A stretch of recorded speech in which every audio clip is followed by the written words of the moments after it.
주님의 은총과 평화가 우리 가운데 함께 하기를 빕니다. 또한 큰 지진으로 참 수많은 생명들이 사그라들었는데요. 그 땅에도 하나님의 위로가 함께하여서 참 이 골든타임이 얼마 남지 않았는데 참 생명 구조되기를 기다리는 이들에게 구조의 손길이 미치기를 기원합니다. 예수의 파송 설교를 본문으로 평화에 이르는 길이라는 제목으로 계속해서 설교를 하고 있습니다. 오늘은 그 세 번째 말씀입니다. 오늘의 주제는 영접하는 자에 관한 이야기로 환대를 주제로 하는 말씀입니다. 마태복음 10장 전체는 예수께서 12 제자를 부르셔서 하나님 나라를 전파하도록 이스라엘 고을들로 보내시는 배경하에 놓여 있습니다. 그러므로 예수께서 너희라고 부르는 이들은 예수께서 부르신 12 제자이면서 예수의 말씀을 명령으로 듣고 복음을 전하기 위하여 각 고을로 보냄받은 이들을 일컫는 말입니다. 지금 예수께서는 자신이 파송하는 제자들을 향해 말씀하시는 중입니다. 그 말씀은 10장 끝까지 계속됩니다. 예수께서 보냄을 받아가는 제자들에게 내가 너희를 보냄이 마치 양을 이리 가운데로 보냄과 같다라고 말씀하셨습니다. 또한 삼가 사람들을 삼가라. 그들이 너희를 공회에 넘겨주겠고 그들이 회당에서 채찍질하리라 라는 예견도 덧붙이십니다. 또한 지난주에 읽은 것과 같이 가족으로부터 단절되고 죽음의 위협도 맞을 수 있다는 언급도 하십니다. 복음을 전하러 간 제자들이 많은 곳에서 배척을 받으리라는 뜻입니다. 그러나 모두가 다 제자들을 거부한 것만은 아닙니다. 나그네로 찾아간 예수의 제자들을 받아들이는 사람들도 있을 것입니다. 제자 파송 말씀의 마지막 주제는 이 환대에 관한 것입니다. 맞아들인다라는 말은 환대한다라는 의미로서 길손을 자기 집에 맞아들여 음식을 접대하고 잠자리를 제공하는 것을 포함하는 행동입니다. 종에게 임무를 맡겨 멀리 보내는 주인이 있다면 그 주인은 그 종에게 필요한 모든 것을 챙겨 주어야 합니다. 그런데 예수께서는 제자들을 보내시면서 전대에 금이나 은이나 동전을 가지지 말고 또한 여행을 위하여 배낭이나 두벌 옷이나 신이나 지팡이도 가지지 말라 하십니다.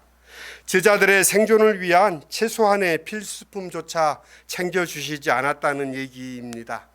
대신에 예수께서는 제자들에게 타인의 환대에 의존하며 살 것을 명하십니다. 예수께서 말씀하시는 평화의 성격은 이것과 연결되어 있습니다. 평화의 본질은 상호 신뢰와 의존입니다. 그러기에 낯선 이들에게 이들을 두려워하게 하고 타인을 적대하는 문화에서는 하나님 나라의 평화가 서기는 쉽지 않습니다. 따라서 나그네처럼 빈털터리인 제자들을 환대하며 따뜻이 맞아주시는 사람들이 있다면 그들은 예수의 일을 하는 것과 같습니다. 그 제자들을 돌보는 것은 전적으로 예수의 책임이기 때문입니다. 그래서 환대는 그 자체로 주님의 일입니다. 사실상 환대는 사랑의 구체적인 행동으로서 하나님의 일이라고 성서는 말합니다. 하나님의 첫 번째 일이었던 천지 창조는 모든 인간과 생명을 위한 터전을 만드시는 하나님의 환대 행위입니다.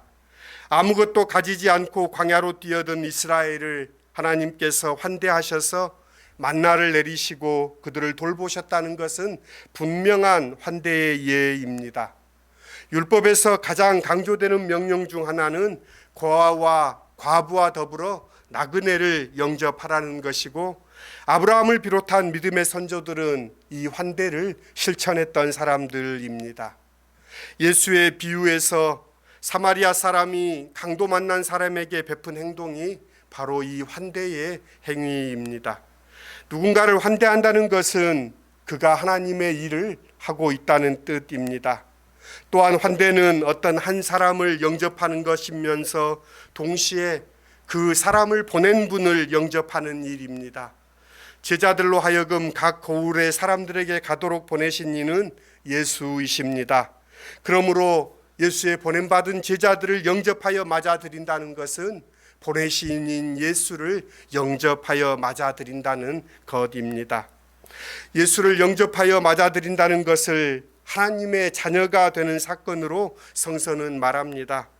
예수를 영접한다는 것은 예수를 보내신 아버지 하나님을 영접하여 모시는 것을 말하고 있는 것을 오늘 본문은 감안합니다. 그러므로 환대하는 행위 그 자체가 구원의 사건입니다.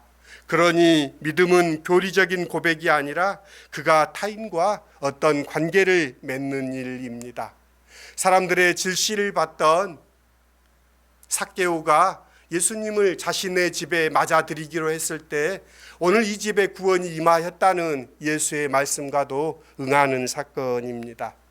프랑스 사람들에게 가장 존경을 받았고 오랫동안 존경받은 인물이었던 피에르 신부는 지금은 이제 세상을 떠났습니다. 그의 평생의 사역이 엠마우스 사역입니다.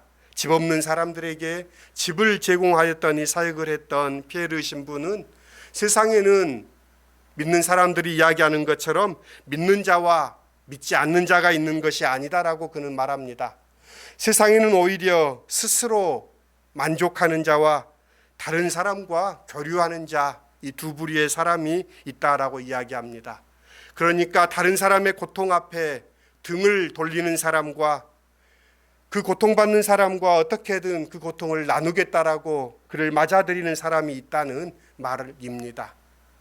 참 사랑은 자신으로부터 벗어나는 것이다. 구원의 사건은 그렇습니다라고 피에르 신부는 이야기합니다. 구원받았다라는 그 징표는 내가 예수를 믿는다라고 말하는데 예수를 믿는다는 것은 고통받는 이들을 영접하여 드리는 삶의 태도를 그가 갖고 있느냐와 관련 있습니다. 이런 환대의 삶을 사는 우리가 되기를 빕니다. 환대에는 상이 있습니다. 주님께서는 그에게 예언자를 맞아들이는 자는 예언자의 상이 있을 것이다 라고 말합니다. 의인을 맞아들이는 자는 의인의 상이 있을 것이다 말합니다. 그렇습니다. 환대하는 이에겐 상이 있습니다. 상이란 받을 자격이 있는 사람에게 주어지는 것입니다. 그 점에서 은혜와는 조금 다릅니다. 은혜는 자격과 관련 없이 주어지는 선물인 반면 상은 자격을 갖춘 자에게 주어지는 것이기 때문입니다. 예언자는 주님의 말씀을 전하는 사람이고 의인은 주님의 뜻을 행하는 사람입니다. 이들은 세상에서 핍박을 받고 거절당하고 심지어 죽임을 당하기도 하지만 하나님 나라를 약속받았고 영원한 생명을 얻습니다. 환대는 거룩한 삶의 열매입니다. 환대는 영생의 열매를 맺습니다. 예언자와 의인을 환대하여 맞아들이는 사람은 예언자와 의인의 상을 받게 됩니다. 마지막 양식을 가지고 엘리야를 환대한 사르밧 과부와 그의 아들은 하나님이 엘리야에게 주시는 일용할 양식을 매일 함께 먹는 상을 받습니다. 하지만 이들이 예언자와 의인을 맞아들인 사람이 받는 가장 좋은 상을 그들과 함께 거하는 것입니다. 하나님이 보내신 이들이 우리 가운데 거한다는 것은 하나님이 우리 중에 계신다는 뜻입니다. 바로 그것이 복음입니다. 일전에 말씀드린 적이 있는데요. 지금의 청계철은 대한민국의 관광 명소입니다. 하지만 70년대의 청계천은 빈민들이 판자촌을 짓고 살던 더러운 지역의 대명사였습니다. 그 지역에 빈민 사역을 하던 재정구 의원과 정의루 신부의 이야기가 제게는 오랜 미담으로 남아 있습니다. 재정구 의원의 이야기에서 재정구 의원에게 당시 그의 이런 빈민 사역을 불온하다고 여겼던 중앙정보부 요원들은 그에게 와서 여러 가지 제안을 합니다. 그가 청계천 사역을 그만두고 정의루 신부를 만나지 않으면 당신에게 좋은 것들이 제공될 것이라고 달큰한 유혹을 합니다. 그때 정의루 신부는 그에게 이야기합니다. 자기는 중앙정보부를 통해 하나님의 음성을 분명히 들었노라. 정의루 신부를 기쁘게 만날 것이며 빈민 사역을 계속하라는 하나님의 말씀으로 그는 들었다라고 이야기합니다. 그와 함께 사회가 있던 정의루 신부도 이런 이야기를 합니다. 사랑은 함께 있는 것이고 시간을 나누는 것입니다. 우리가 그들에게 무엇을 해주는 것이 아니라 그들과 함께 있어주는 것, 사랑은 함께 있음입니다. 영접은 그렇습니다. 맞아들이는 것은 그렇습니다. 무언가를 해주는 것보다 그를 기꺼워하고 그와 함께 있는 것, 그것이 사랑이며 그것이 하나님의 구원의 사건이 됩니다. 주님의 말씀은 보냄받은 제자들을 환대하라는 데에서 끝나지 않습니다. 환대는 작은 사람에게 냉수 한 그릇 주어지는 것으로 이어집니다. 또 누구든지 제자의 이름으로 이 작은 자 중 하나에게 냉수 한 그릇이라도 주는 자는 내가 진실로 너희에게 이르노니 그 사람이 결단코 상을 잃지 아니하리라.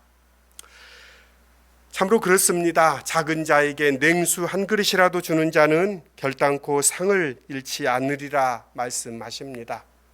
저는 이 이야기를 들을 때마다 빌뱅이 언덕의 권정생 선생이 생각납니다. 그는 참 동화 작가로 세상에 이름을 알리고 동화 작가로 많은 인세를 얻게 됩니다. 그러나 그 모든 재산을 북한의 가난한 어린이들과 세상에 고통받는 이들을 위하여 사용해 달라고 그는 유언을 남기고 세상을 떠났습니다. 그는 평생 자신이 여러 가지 병으로 고통을 받았는데요. 그 가운데도 그 자신보다 더 고통받은 사람들을 기억할 수 있었던 것을 그는 젊은 날의 경험에서 이야기합니다. 그가 폐결핵을 앓고 집에서 나와 세상을 거지처럼 떠돌 때 자신을 환대하고 맞아주었던 가난한 이웃들을 그는 평생 기억했습니다. 목말라 지칠 때 참 깊은 우물에서 두레박으로 물을 길어 그에게 건너주었던 아이를 업은 안악의 이야기, 또 배고파 참 허덕일 때 자기에게 먹던 음식을 나누어 주던 할머니, 이런 사람들의 대접을 잊을 수 없노라 그런 이야기합니다. 그러면서 그의 삶이 가능했습니다.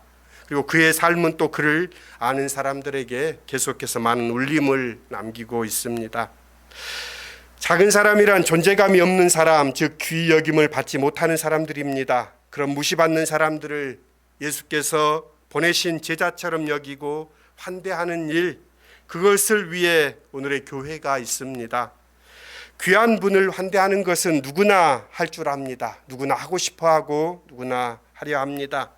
그러나 교회는 세상이 하지 않는 환대, 즉 아무도 환대하지 않는 이들을 환대합니다. 그것이 바로 교회가 하늘나라를 보여주는 공동체임을 보여주는 표지입니다. 우리는 그 일을 위하여 부름을 받았습니다. 오늘 우리가 환대하는 삶, 그 삶 안에 하나님 나라의 평화가 깃듭니다. 오늘 우리를 통하여, 또 우리 교회를 통하여, 이 땅의 주님의 교회를 통하여 환대하는 공동체로 이 세상 속에서 평화의 징표가 되는 오늘의 우리가 되기를 주님의 이름으로 기원합니다. 주신 말씀 안에서 함께 같이 기도하십시다. 이 작은 자 중 하나에게 냉수 한 그릇이라도 주는 자는 내가 진실로 너희에게 이르노니 그 사람이 결단코 상을 잃지 아니하리로다. 자비하신 하나님, 우리 앞서 갔던 믿음의 사람들, 정의루 신부, 또한 아버지 하나님 피에르 신부, 권정생, 이들 모두는 환대의 사람이었습니다. 예수를 닮았던 사람들, 그들에게 다가오는 가난한 이웃들을 예수님으로 알고 모셨던 사람들입니다. 형제 자매와 나아가 모든 약한 자들을 품에 안았던 사람들입니다. 오 주님, 우리도 환대의 삶을 살게 하옵소서. 누구나 환대를 받고 싶어 합니다. 그러나 하나님, 환대하려는 사람이 드문 이 세상 속에서 환대하는 공동체로 오늘의 교회가 하나님 나라의 징표가 되게 하여 주십시오. 예수님의 이름으로 기도드립니다. 아멘.